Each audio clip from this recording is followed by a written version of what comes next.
Sometimes through the course of the day, events take place, things happen to me that I think I need to share with some people. Maybe put a couple people back on the right track. I went to the Subway today. Subway's a sandwich shop. You remember that fat guy, Jason? He got skinny eating Subway. Well, that's because they don't put nothing on your sandwich, number one. But nevertheless, I went there to eat. It was a very handy place to go, and I was very impressed by the woman behind the counter. She was an older woman, and she actually knew how to make a sandwich. I watched her make it, and she did a very good job. Now, the problem is today, the kids, you might have some 16 or 18 or even a 25-year-old kid who doesn't even know how to make a sandwich yet. Now, it's not his fault. Whose fault is it's his parents' fault, because his parents never taught that boy or that young woman how to make a sandwich. What do? First of all, they take the bun. They don't cut it all the way through. They cut it about halfway through, and then they try to pull it open. Thank God they're wearing rubber gloves, because they got the fingers dug down deep in there. Anyway, they pull it open, not even all the way. Then they take your Italian dressing, and then they squirt it on your bun. And your bun just soaks it up like a sponge. Now you've got a soggy bun. Who taught them this? Then they lay the ham and the pepperoni and the turkey on there, all unevenly, stuff sticking out everywhere.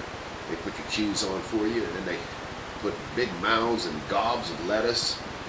Too much lettuce. I'm taking it off. And they got tomato and olives and onions on there. And then you can't even close it. I like a sandwich that folds over.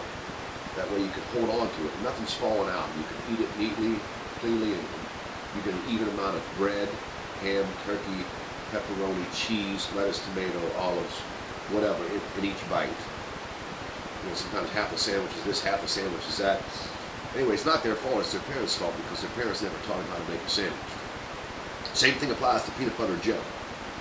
To make a peanut butter and jelly sandwich properly, number one, you need Jif peanut butter. Skippy, Peter Pan, what's up? Jif. Put your peanut butter on a piece of bread. You set it aside. Welch's grape jelly. I like the squeeze bottle. Your jelly on your other piece of bread.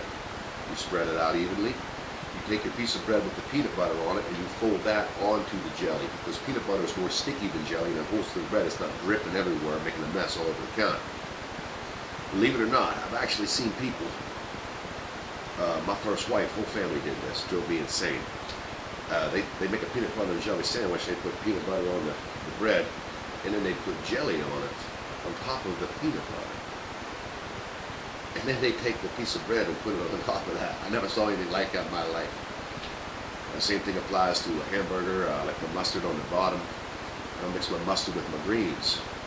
Tongue passes through the bun, through the mustard, into the burger, through the cheese, and then into the greens last. That's the way it ought to be done. The problem is your parents out there, you're not teaching your kids how to do these things. You wonder why later on in life they don't know how to bait a hook, cast a fishing pole, shoot a rifle, shoot a handgun, throw a hand grenade. You've got to teach them how to do it.